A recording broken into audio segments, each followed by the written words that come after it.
This video is just a quick correction / addition to my stepper video where my camera feed cut off the regular expression field.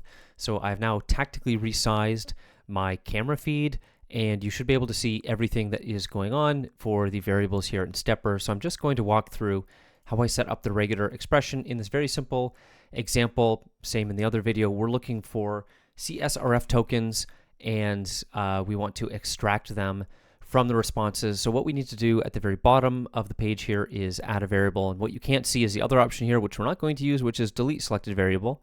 But of course, you'll see that if you actually use Stepper. In this case, I click add variable, and you'll see that the dialog is popped up way over here.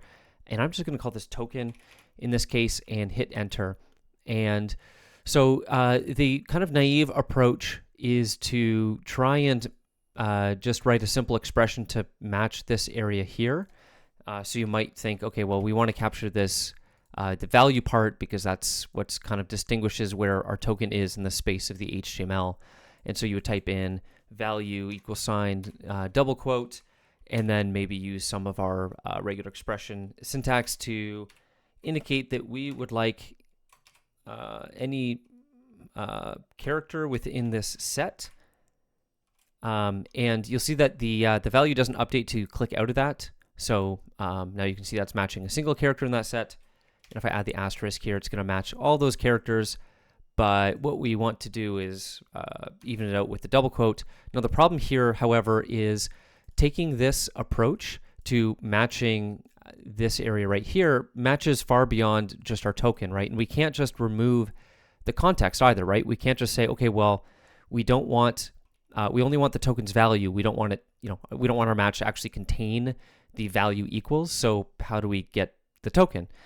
You can't just remove the value equals, right? You can't remove the context entirely, because that's just going to match the first thing on the page that that is a match, right? So that's how Stepper works.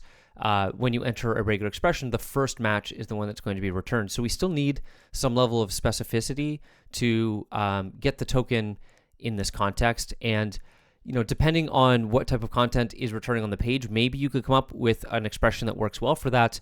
We have a problem here because we also have other tokens that appear on this page of the same form. So there is a different CSRF value, which may or may not be valid in the context that we want it to. Although actually, in our specific circumstances, this isn't a huge issue with Stepper because that value appears after. So in theory, you could come up with a regular expression that works here where you're not providing any context about what surrounds the token. But in general, it's very easy to provide that context. And the easy way of doing that with regular expressions is with look around assertions.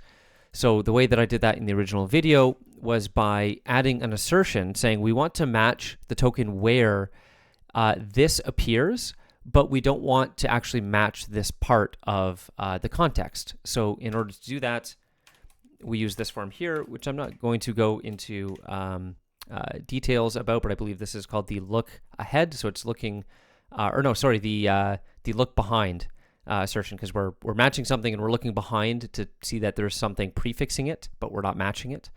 And so here we want to enter our bits of the context here that we don't want to match. So everything right up until the token.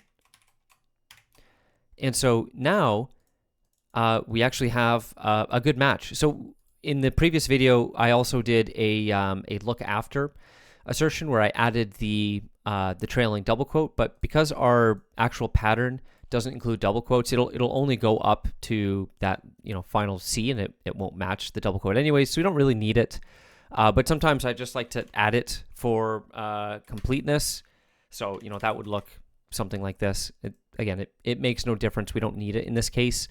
In many cases, you will need it because there will be some specific structure that, maybe you have a pattern that captures it, but you want to make sure that you're terminating at that point.